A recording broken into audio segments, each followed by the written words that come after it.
নমস্কার বন্ধুরা, আজকে চলে এসেছি আরও একটা নতুন রেসিপি নিয়ে।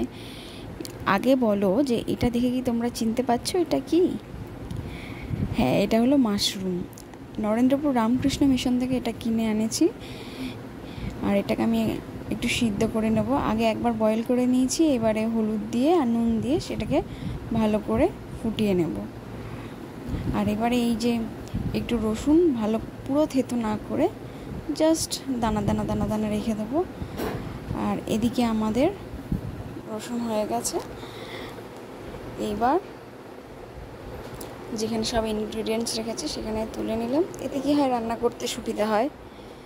এটা আদা কুচি, পেঁয়াজ কুচি, টমেটো, গাজর কুচি আর এই রসুন থেতো। গাজরটা দিই কারণ এমনিতে তো আমরা সবজি খাই না, এই পারপাসে সবজিটা খাওয়া হয়ে যায়। তেল গরম হলে গাছের একটা অলস্পাইস পাতা দিয়ে দেবো, এতে ঘ্রাণটা দারুণ আসে। আর একটু গরম মশলা দিলাম, সঙ্গে সঙ্গে পেঁয়াজটাও ছেড়ে দিলাম। পেঁয়াজটা ভালো করে ভেজে নেব যতক্ষণ না পর্যন্ত ব্রাউন হচ্ছে। তারপরে থেতো করা রসুনটা দিয়ে দেবো আর সঙ্গে দিয়ে দেবো আদা গ্রেট করা। এখানে না এই যে আদা রসুন পুরো পেস্ট করবো না, তাহলে না অতটা ভালো লাগে না। এখানে আমি দেখেছি যে এরমভাবে দিলে এটা বেশি টেস্টি হয়। আর এটা পুরো বলবো কি মানে পুরো মাংসের মতো টেস্ট হয়।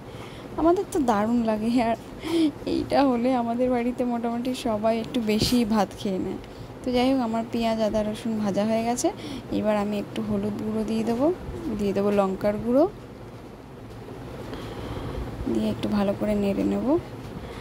আর তেলের মধ্যে যদি ওতে মানে মশলা দেন না, সেটা যদি পুড়ে যায় মনে হয়, তা একটুখানি জল দিতে পারেন। আমি যেরকম রসুন থেতো করেছিলাম যে হামানদিস্তায়, সেখান থেকে একটু জল আমি দিয়ে দেবো।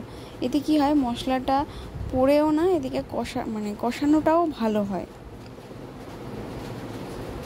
এবার আমি পরিমাণ মতো নুন দিয়ে দেবো, দিয়ে মশলাটাকে একটু কষবো। আর সঙ্গে সঙ্গে গাজর কুচিটাও দিয়ে দেবো। এই সময় গাজর কুচিটা দিয়ে দিলে গাজরের যে গন্ধটা থাকে সেটা আর থাকে না, ফলে খুব ভালোই একটা ফ্লেভার তৈরি হয়।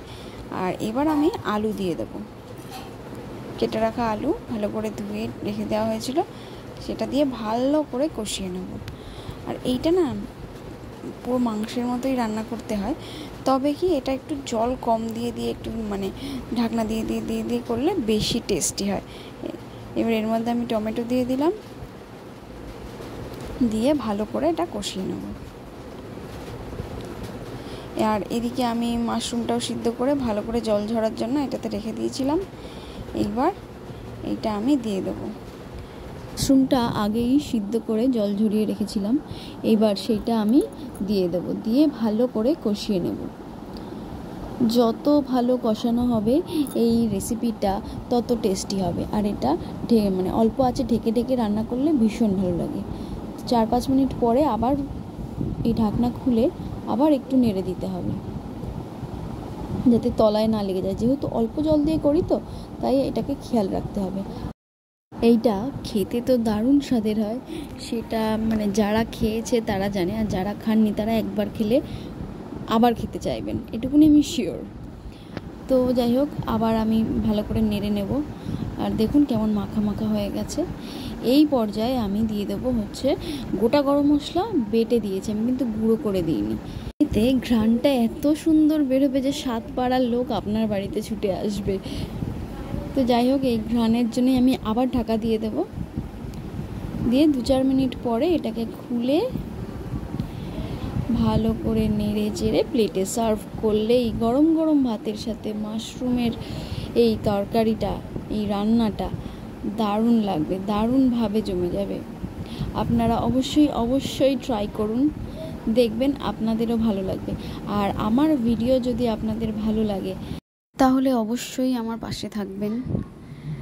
আর আপনারাও যেসব অথেন্টিক রান্নাগুলো জানেন, যেগুলো আমি জানি না, সেগুলো অবশ্যই আমাকে লিখে পাঠাবেন, আমি ওগুলো করার চেষ্টা করব। আজকের মতো টাটা, ভালো থাকবেন।